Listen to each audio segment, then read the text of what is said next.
Muri sei kuhama dzangu? Medweka tingangojoka but ndiri kurwadziwa ndichitaura kudai so. Zvakaitika ka indakauya kuUK last year muna August. Ndauya kunoku last year muna August pane imwe friend. My friend got married to a friend yemurume wangu. Saka vakateverawo kunoku I think 2 months or 3 months after. Saka vatevera vaigara mufesi wacho aigara chingondinetsa achibvunza kuti komurume wako ari kuya rini, komurume wako ari kuya rini. Ndichingomutsa hanzi ndawana mari yematiketsi but anytime vanouya because mavhiza avo akaita sei akabuda.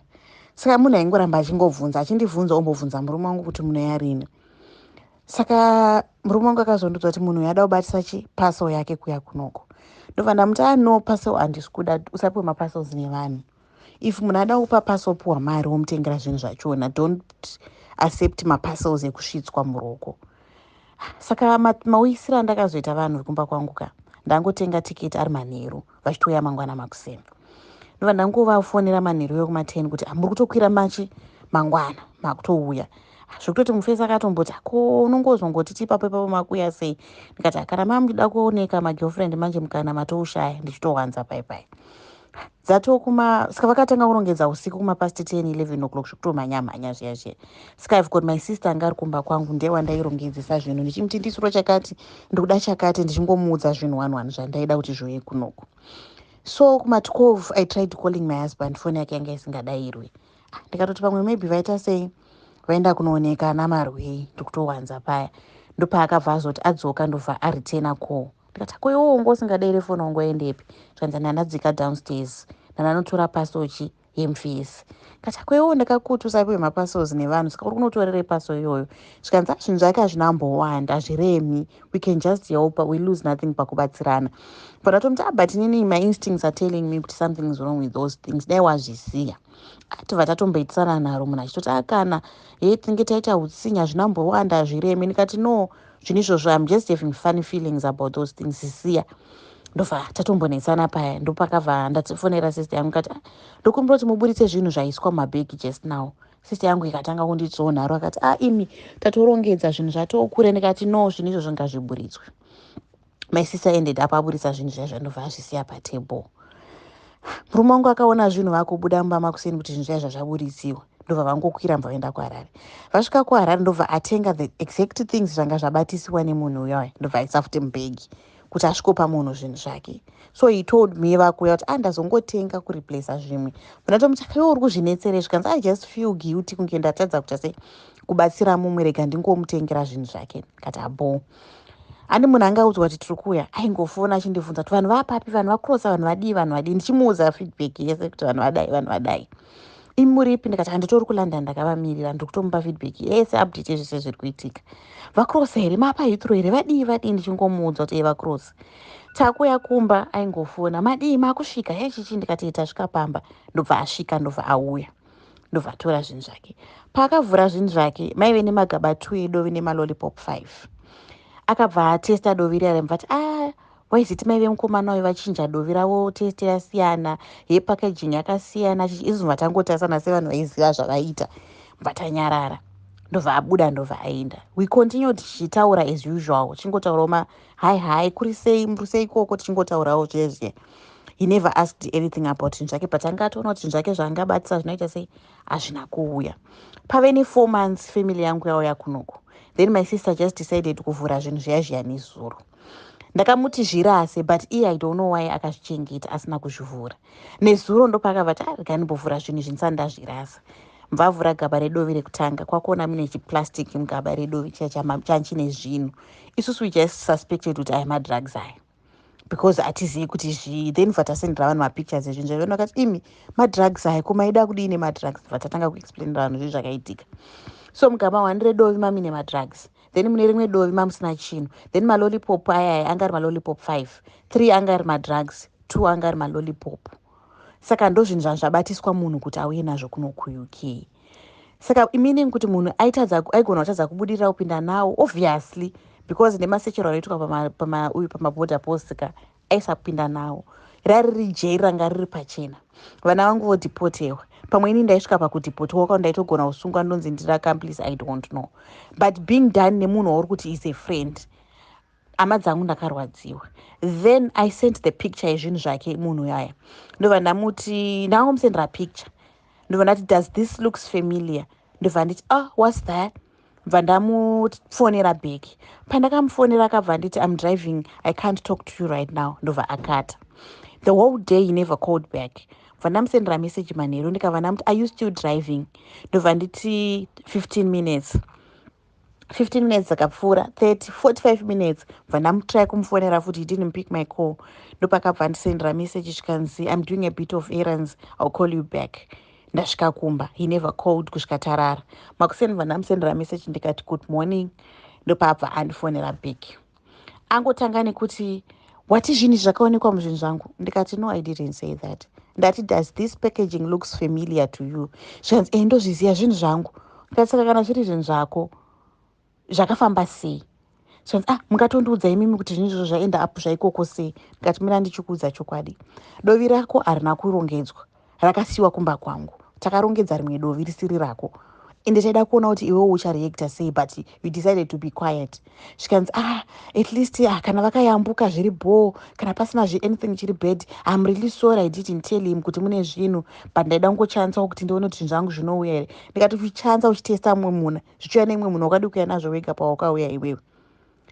Saka ari kungoti I'm sorry iye zvino zvandisendera message kuti hanzi can I come to your house titaurira. Ini kumba kwangu handizoda kumuona because handizivi kuti auya akaplanta zvinhu mumba mangu here. Handizoda kumuona kana ndemiwo kuita rudzi kwemunhu akadai. Ende munhu wacho vanhu vakawanda vari muno mugrupu munotomuziva munhu wemugweru anotori popular mugweru zvisingaiti munhu iyeye. Ndiri kurwadziwa ende I'm in pieces. Muso mangu ndiri kungoona jeri. Ndora ndiri kungoona jeri chete. Ende jeri rinenge rakanyorwa kunzi drug. Munhu anga achita drug kupinda nemadrugs zviri illegal. Kana ndimiwo munhu akadai unoita sei naye? Apa you calling that person a friend? Though friendship yacho yanga isiri yekuti you are my tight buddies, but zvekuti munongozivana mugweru, you treat people as one, everyone is family. Hello, yaTinashe. Hey Bridget, asanda kumba pera ndokufonera chiposwa kumba. Asha ini ndikutotadza kurara kaini. Ndichingoswa kumba ndokufonera. Alright. Ndipane ndaimboita nezuro. Alright. So what can you say about Nyaya zvinezvo?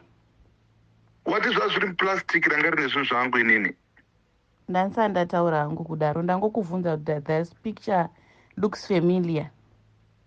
Yeah, it looks familiar. I know those things. Alright. Ndabvunza kuti ranga riri which plastic because inini handiti ndakaenda ndakatora zvinhu zvangu zvakabva Zimbabwe. Mira ndichikutsanangurira zvakaitika. Munyanyi ndaive ndamurambidza kuuya nezvinhu zvako. Ndikati ina handitoda vanhu vanobatiswa maparcels nevanhu. Kana paine chinhu chikudiwa kuZimbabwe puwa iri mari wotenga iwewe. Alright, let me know when you get that. Unopiwa iri mari nemunhu wotenga uri iwewe zvinhu, usapiwe zvinhu nevanhu. But Munyanyi didn't listen to me, that's why akakufonera achikuudza kuti akuuya. Apiwa ndakatoziva last day raitouya.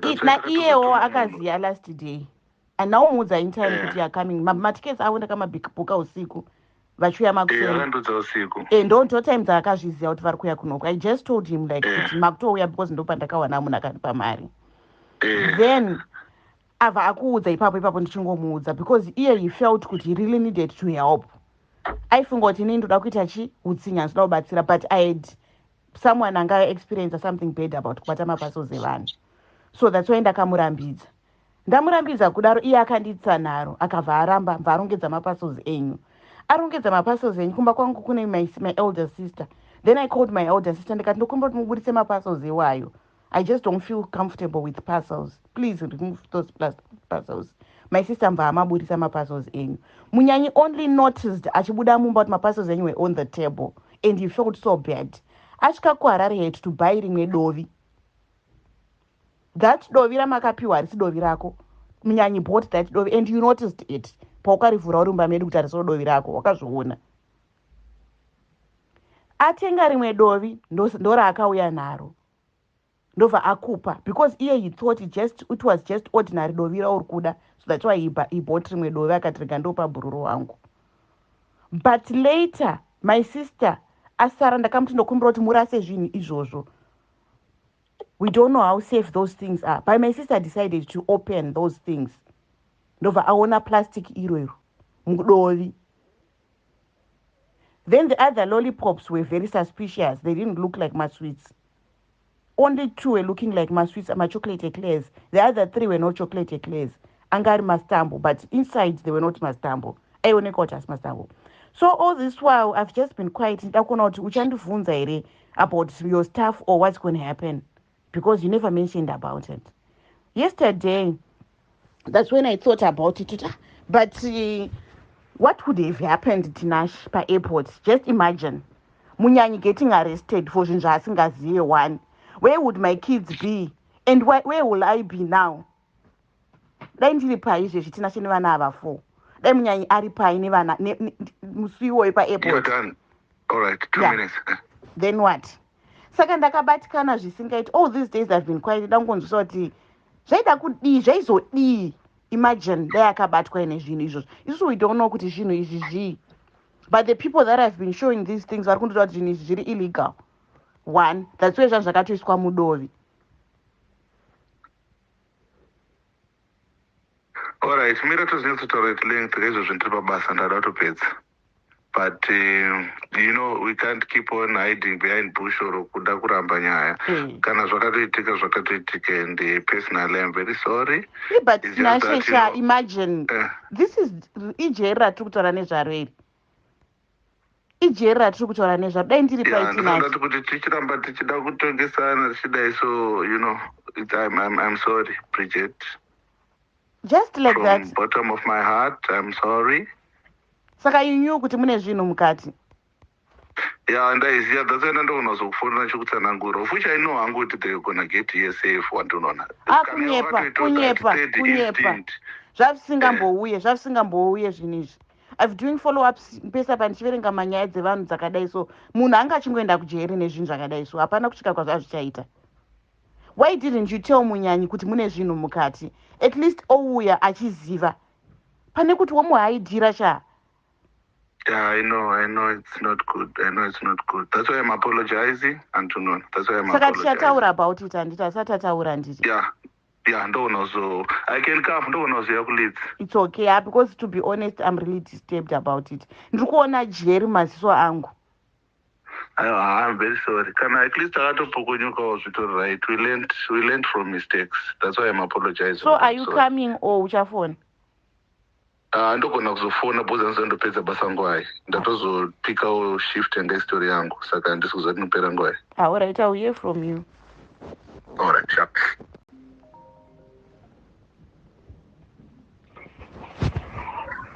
Hello? Hello?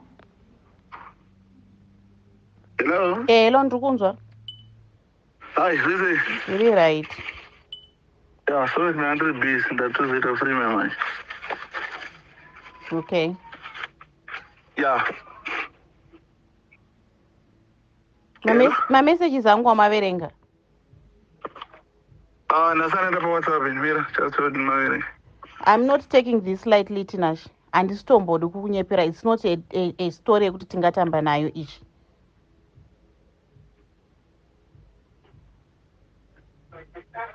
Imagine kuti dai akabatwa kuChina onzi munhu ari kudamburwa musoro, kana kuti dai akabatwa kuno kuUK onzi life in jail. This is not a matter yekuti tingambodai tiri kusekerana zvatiri kuita izvi.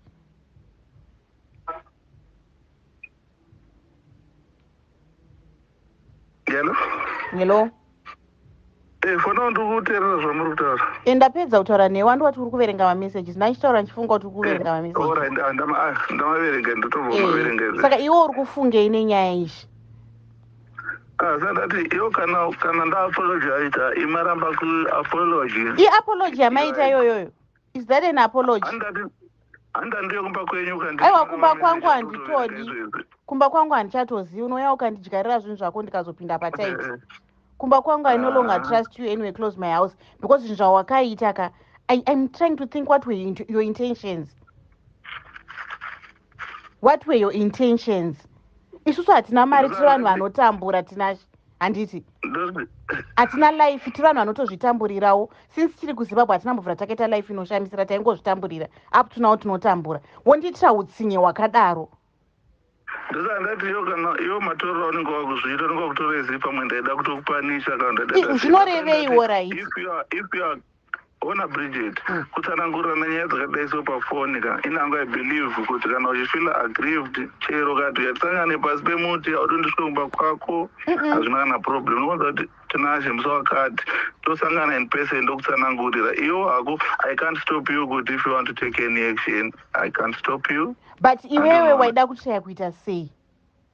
Ndosanga ndakakutsanangurira izvezvi ka already yoone your own way Bridget yauritotora nazvo antonona. Ndosandati iyo if you feel offended iyo pamwe unofunga kuti pamwe kwangu kuri kupanisha kana kuita sei. That's when that if you are free to meet Saka you had good intentions. No, not even good intentions, not even bad intentions. Ndatozoitawo investigation yangu yandatoita izvo. That's when that kuti ndikutsanangurire iwewe. No, Tinashe, hapana investigation yawaita. You knew very well what was inside. Kuziva wakatumira zvinhu izvi ndiwe uchiziva kuti zvii. Wanyatsoziva hako madhiri ako. Because pawakavhura Dovi, expression yako ndakaiona kuti hauna kunzwisisa Dovi rako kuti rafamba sei. You mentioned kuti Dovi iri hari kuskutesa like remazuva ese. You mentioned that. Ukati Dovi ramai ava rinonaka what you were expecting zvawaitarisira kuti uone hauna kuzviona zvirimo mudovi rako. To be honest, wakaita utsinye. You had your intentions. I don't know what your intentions were. Wakaona kuti zviri kukodzera kuti munyanya ende kujeri. Ini ndisare ndichitambura nevana, maybe ini ndaizoendawo kujeri vana vangodipotwa todzokera kuZimbabwe. But your reasons, that's why ndiri kutadza kuzwa kuti reasons ndeyei. Munyanya hana life iri dodgy yaanoita one. Munyanya hana mari. Hatina chatinacho tingoriwo vanhu. But why kutiitira utsinye wakadaro?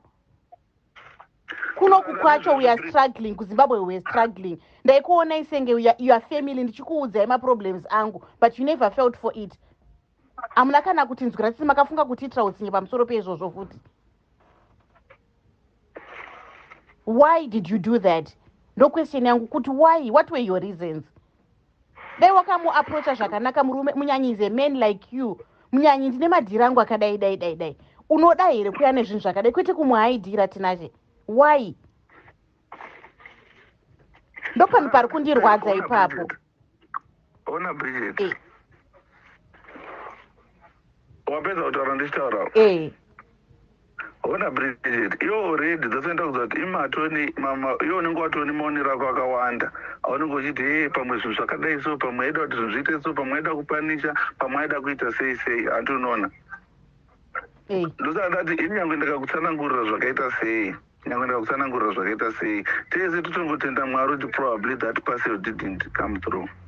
But kodai yakauya munhu akapinda mujeri zvaita sei? Dzasoenda zoti for whatever intentions Bridget, wato munhu mukuru kutopfuura inini antonoona. Kana ndakatokuona nditoona kana tete wangu kana hanzvadzi yangu kana chii antonoona. So kana vanhu vatadzirana zvekusvika kuma-extremes akadaro handiti oitawo mweya waMwari unongofamba kuti probably pasaitike anything zvinoita kuti zvinhu zvizodaro. That's why that I can personally come to you. What you don't want to see me at your house, it's okay. Hapana munhu anobvunza. What are you going to do about the damages awakonzeresa? Ndosaka ndati for whatever zvinhu zvaitika Bridget, inini from the bottom of my heart I'm sorry. And if it is for something that I can also personally explain to you, that's why ndandogona kutokuona kuya kuzokuona in person. Even munyani izvezvi ndikutonyara kana kutotaura naye. Hapana need yokutaura naye because he's so destroyed. Ndosaka uri kuona ini ndiri ndikunetsana newe. Munyanya hana kana simba because nharo dzatakaitsana kuti paso iyoyo isauyeka. Up to now arikutodza kubelieve kuti chii changa chaitika pandiri kuti ndifunge izvozvo. Nharo yandakamuitisa kuti asave nepaso iye achida kukuigira zvinhu zvako ari kupera simba nazvo kuti ko ini mai ava vakabva nepi. I saved him zvisingaite. Tinashe, inini my last words to you is we're not going to talk about this anymore. Zvapera ina handichadi kutaura nezvazvo, but whatever is going to happen, don't be surprised.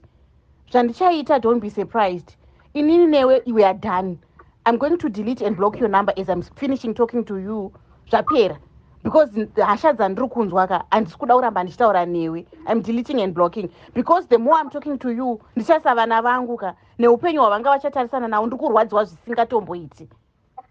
I'm in so much pain. I'm in so much pain. That's why I'm avoiding kutaura naMazvita because she's not the one akabatisa parcel. I tried calling her akasapika number yangu but I decided later on kuti why would I bother her. Haasiri akabatisa parcel pamwe hatozivi nezvenyaya yachona. I'm so much hurt and I'm destroyed. I'm in pieces as I'm speaking to you. Imagine my videos atinoona vanhu vachidregwa pama-airports aine madrugs. Why didn't you come with your things wega pawakauya? Iwo ukaona kuti hazviite kuya nazvo katina ndipe mumwe munhu ainge aitiriskika. It's bad, I don't want to lie. It's really bad zvawakaita.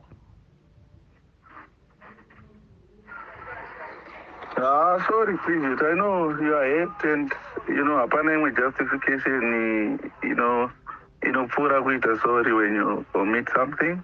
So